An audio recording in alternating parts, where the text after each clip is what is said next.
Shalom Aleichem. Perkenalkan, nama saya, Om Chris. Di sini Om Chris tidak akan memberikan khotbah, renungan Alkitab ataupun ceramah. Namun untuk sekedar sharing pengetahuan dan iman Kristen yang sejati. Rekan-rekan Christopher, seperti yang kita ketahui, Gereja Katolik saat ini sudah memasuki tahun liturgi yang baru, yakni tahun A, yang berarti tahunnya Injil Matius. Nah, tahun liturgi selalu diawali dengan masa Advent. Apakah para Christopher tahu apa sebenarnya masa Advent itu? Yuk, kita simak bareng-bareng, tapi sebelumnya kita bumper dulu.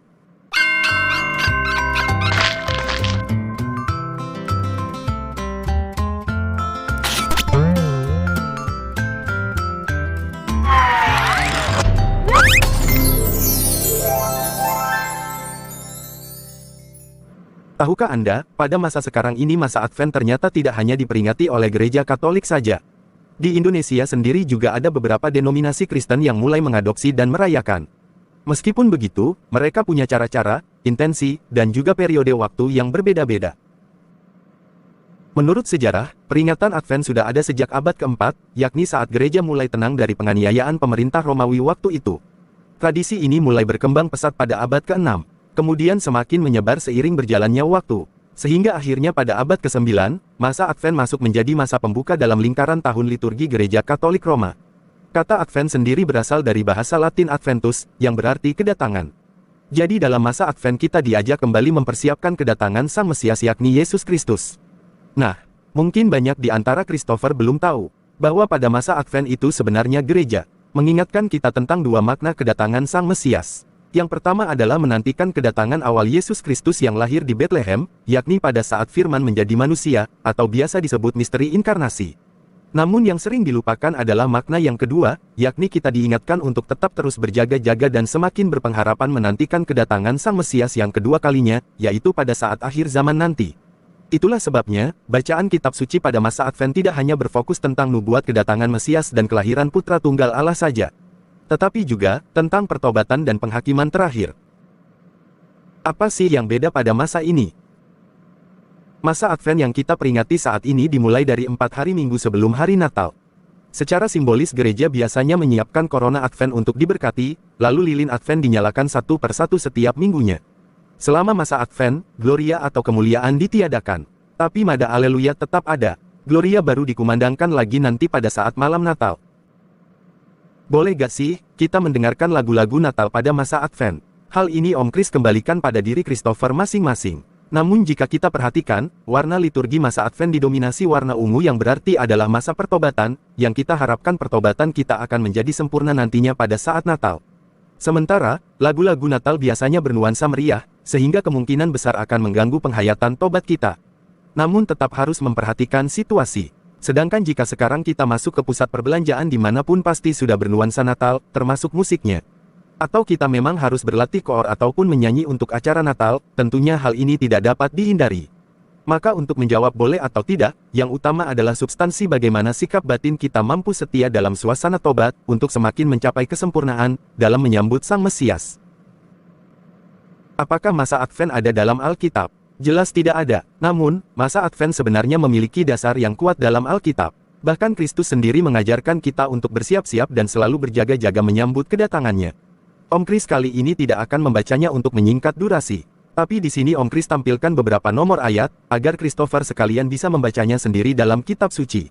Dari dasar itu, maka dalam Katekismus Gereja Katolik 524 disebutkan bahwa, ketika gereja merayakan liturgi Advent setiap tahunnya, ia menghadirkan kembali pengharapan di zaman dahulu akan kedatangan Mesias, sebab dengan mengambil bagian di dalam masa penantian yang panjang terhadap kedatangan pertama Sang Penyelamat, umat beriman memperbaharui kerinduan yang sungguh akan kedatangannya yang kedua.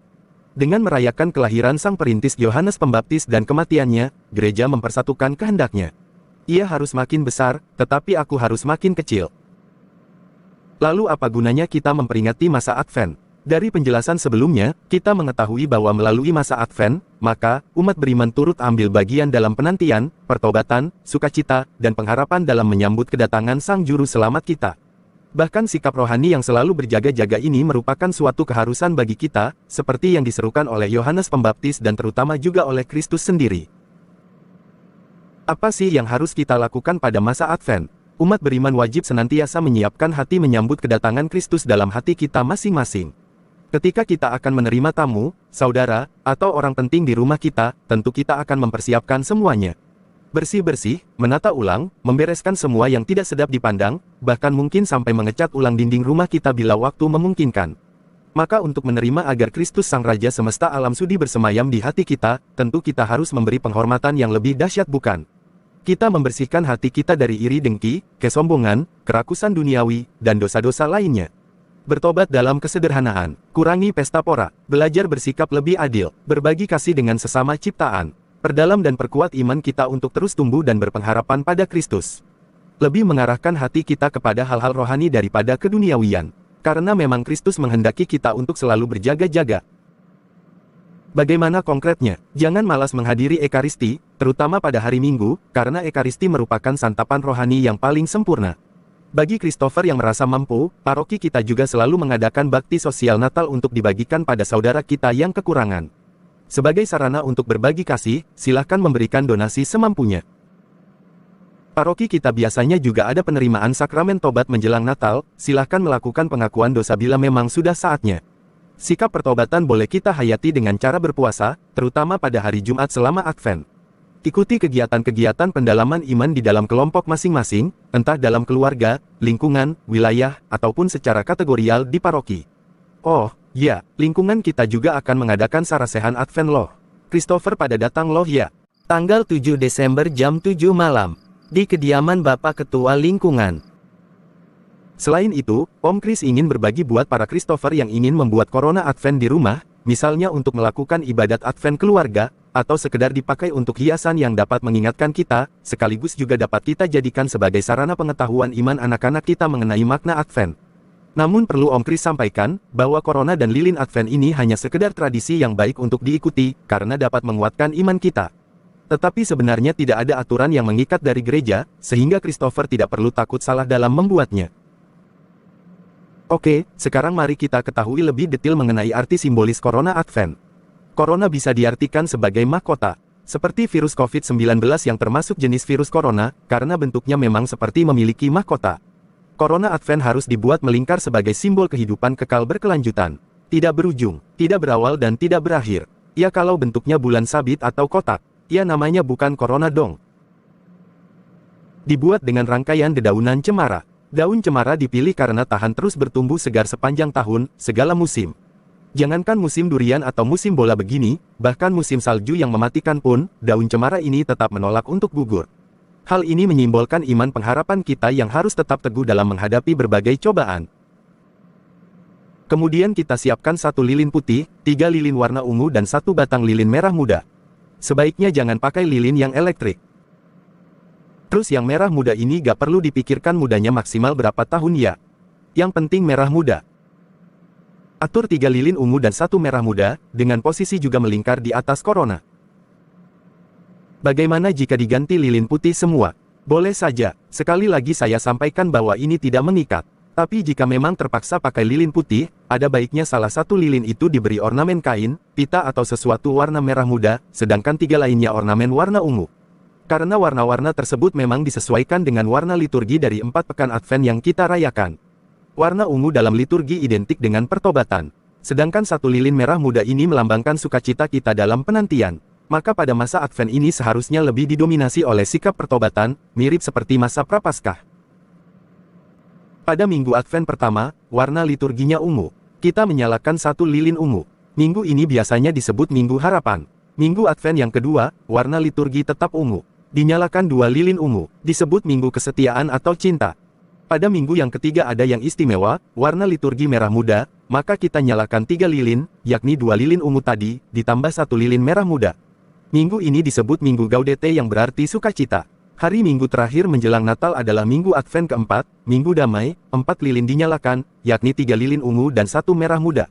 Nah, pada malam Natal kita bisa menambahkan 1 lilin putih di tengah corona, ini sebagai simbol ketika Yesus Kristus lahir dalam kesucian dan kesederhanaannya, sumber terang dan kebenaran telah datang. 5 lilin ini dinyalakan semuanya. Oke, tampaknya sudah cukup jelas mengenai masa Advent. Di video selanjutnya nanti Om Chris ingin membahas berkenaan tentang tema Advent Keuskupan Agung Semarang tahun 2022. Akhir kata, semoga melalui masa Advent ini, kita semakin menyadari rahmat Allah yang begitu besar, telah tercurah, dan selalu diberikan pada kita umatnya. Dan semoga, kita sanggup menjawabnya, dengan menjadi ciptaan yang semakin baik, dan lebih terarah, pada kesatuan dengannya. Bertobatlah dan berjaga-jagalah, sebab kerajaan Allah sudah dekat. Silahkan like, subscribe, dan share video ini kepada keluarga dan teman-teman Christopher yang di luar sana. Semoga menjadi berkah bagi banyak orang. Bagi yang ingin komentar, bertanya, kritik dan saran untuk kanal kita ini, silahkan tuliskan di kolom komentar. Bisa juga dituliskan via grup WhatsApp lingkungan kita biar grupnya tambah rame. Shalom Aleichem, sampai jumpa.